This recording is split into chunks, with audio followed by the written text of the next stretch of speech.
لله وكفى ثم الصلاة والسلام على عباده الذين اصطفى وبعد. Our noble scholar Ibn Majah narrated in his Sunan from the narration of Anas radiallahu anhu, who said that the Prophet sallallahu alaihi wasallam said, "Ma naqusa malun min sadaqah," that money never decreases due to giving charity from that money. وَمَا زَادَ اللَّهُ مُرُوءًا بِعَفْوِهِ إِلَّا عِزًّا, and that Allah the Almighty only elevates the status of an individual due to His forgiveness.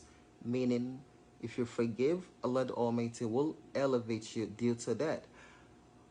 وَمَنْ تَوَاضَعَ لِلَّهِ رَفَعَهُ اللَّهُ, and whosoever humbles himself for the sake of Allah the Almighty will elevate that individual.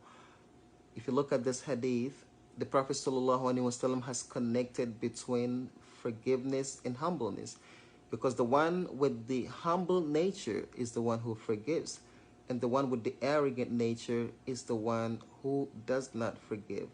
But if you know that you are human and that you fall short, not only to other creatures, but also you sin against your Creator, the one who has given you everything that you have.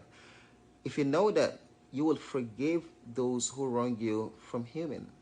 That is the reason why He, the Most High, said, "Wa'fu wasfahu," and pardon and forgive. Allah tuhibbuna an yakfirullahu lakum. Don't you want Allah the Almighty to forgive you? Of course we do. So if we do, then let us also forgive others. Allah the Almighty has praised His righteous slaves in various verses of the Quran due to their quality of humbleness. In his statement in Surah Al-Furqan, He mentioned saying, وَعِبَادُ الرَّحْمَنِ الَّذِينَ يَمْشُونَ عَلَى الْأَرْضِ هَوْنًا. He said, the slaves of the most beneficent are those who walk on the surface of this earth hawnan, with humility, with humbleness. وَإِذَا خَاطَبَهُمُ الْجَاهِلُونَ قَالُوا سَلَامًا. And when the ignorant people address them, what do they say? Salam. They say to them, peace. And they keep going. They have nothing to do with the ignorant foe. May the Almighty make us humble. Ameen. He, the Most High, also mentioned in the Quran, commanding us not to be in the company of the arrogant people, those who walk on the face of this earth arrogantly and boastfully, and that He does not love those who are boastful and arrogant. He, the Most High, mentioned in Surah Al-Isra saying, وَلَا تَمْشِ فِي الْأَرْضِ مَرَحًا. So do not walk on the face of the earth arrogantly and boastfully. The reason being, He, the Most High, said, إِنَّكَ لَن تَخْرِقَ الْأَرْضَ وَلَن تَبْلُغَ الْجِبَالَ طُولًا. Because no matter how strong you think you are, you will never be able to split the earth with your steps. And no matter how tall you think you are not taller than the mountain. So just chill and relax and be humble. Walk normal. Do not walk arrogantly and boastfully. May the Almighty not make us like that. Ameen.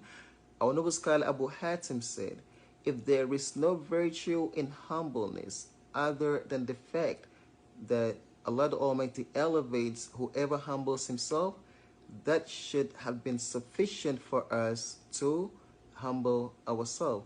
And that is enough for the intelligent person to want to humble himself, because he wants the elevation from Allah. And if Allah the Almighty elevates you, who else can bring you down?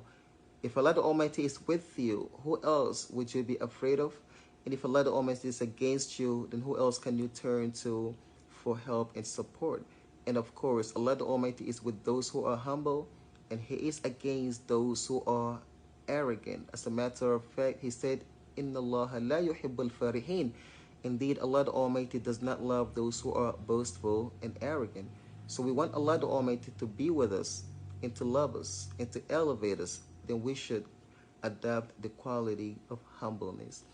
If there is no virtue in humbleness other than the fact that Allah the Almighty has commended His Prophet, the most beloved creature to Him, the best individual under the surface of this sky and on the face of this earth, to be humble and to lower his wings to the believers, that should have been sufficient for every intelligent believer to want to humble himself and express humility to his brothers. Allah the Almighty mentioned in Surah Al-Shu'ara saying, وَخْفِضْ جَنَاحَكَ لِلْمُؤْمِنِينَ. He said to the Prophet sallallahu alaihi wasallam, humble and lower your wings for those who believe, meaning to the believers, be humble to them. Allah the Almighty has commanded us to lower the wings of humility and humbleness to our parents out of expressing mercy to them because of the right that they have on us. And as all of you know, the parents have the greatest right on us after the right of Allah the Almighty and His Messenger. He the Most High said, وَخْفِضْ جَنَاحَ الظُّلِّ مِنَ الرَّحْمَةِ وَخْفِضْ لَهُمَا جَنَاحَ الظُّلِّ مِنَ الرَّحْمَةِ, meaning lower for your parents the wings of humility out of mercy. So whoever did not humble himself to his parents, he is committing a major sin.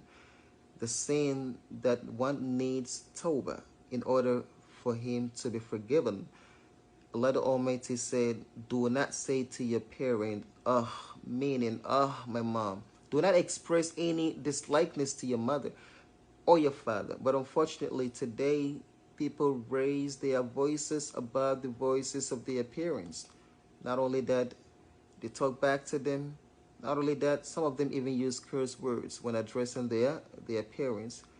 And we ask Allah the Almighty to grant us protection from this quality, which is the quality of self-ego and arrogance. This is the reason why the Prophet ﷺ always seek refuge with Allah the Almighty from the ego of his self in his statement, وَنَعُوذُ بِاللَّهِ مِنْ شُرُورِ أَنفُسِنَا, and we seek refuge with Allah from the evil of our own selves. So we ask Allah the Almighty to make us amongst those who are humble. Ameen. The Prophet ﷺ commended us to adopt humility and humbleness with our fellow Muslim brothers. And then he considered belittling our Muslim brother to be from the worst sin that one can commit. The reason being is because the arrogant person is the one who looks down upon others. That's why the Prophet ﷺ stated in the hadith of brotherhood, he said, "At-taqwa ha-huna, at-taqwa ha-huna." He said, piety is right here, piety is right here, pointing at his chest 3 times. Then the Prophet said, بِحَسْبِ مْرِئٍ مِنَ الشَّرِّ أَنْ يَحْقِرَ أَخَاهُ الْمُسْلِمِ. It is evil enough for a man to belittle his Muslim brother, which indicate the severity of belittling your Muslim brother. We ask Allah the Almighty to grant us protection from that. Ameen. Our noble scholar Abu Hatim mentioned in his book Rawdatul Uqala, when addressing about humility and humbleness, he mentioned the advice of Luqman to his son when he said to him, وَقْصِدْ فِي مَشِّكْ وَقْضُدْ مِنْ صَوْتِكْ إِنَّ أَنْكَرَ الْأَصْوَاتِ لَصَوْتُ الْحَمِيرِ. He said, when you walk, walk upright, and when you speak, speak in a low tone. Then Allah the Almighty said, the worst sound or voices is the voice or the brain of the donkey, which indicate that the one who does not walk upright, walking boastfully, is an arrogant person. And the one who raises his voice unnecessary in order to have his points across, all these are from the characteristics of arrogance. So we ask Allah the Almighty to make us amongst those who humble themselves, those who speak in a low tone. As long as there is no need for them to raise their voice, they don't raise their voice, period. Don't raise your voice. That is why, Allah the Almighty, when addressing the believers, He said, do not raise your voice above the voice of the Prophet ﷺ, because doing that is a sign of what? Disrespectfulness. And likewise, we should not do the same thing with our parents or anyone who has authority over us. Don't raise your voice above his voice. We ask Allah the Almighty to grant us understanding of this deen. Ameen. And to make us amongst the righteous slaves of Allah the Almighty who walk on the face of this earth with humility and humbleness, and those who say salam to any ignorant person who addresses them instead of talking back to them, leading to that which is not praiseworthy. And to make us amongst those who forgive others, seeking with that the elevation from Allah the Almighty, and those who humble themselves for the sake of Allah, seeking with that elevation from Allah the Almighty, and those who are not afraid to give charity out of the wealth that Allah the Almighty has given them. So again, I will repeat this hadith. The Prophet said, "Manakusamalun min sadaqah," that charity never decreases from your wealth. وَمَزَادَ اللَّهُ مُرُوءًا بِعَفْوِهِ إِلَّا عِزَّةً, and Allah the Almighty only elevates the status of an individual due to His forgiveness. وَمَنْ تَوَاضَعَ لِلَّهِ رَفَعَهُ اللَّهُ, and whosoever humbles himself for the sake of Allah, Allah the Almighty will elevate that individual. أقول ما تسمعون واستغفر الله العظيم لي ولكم والسلام عليكم ورحمة الله وبركاته.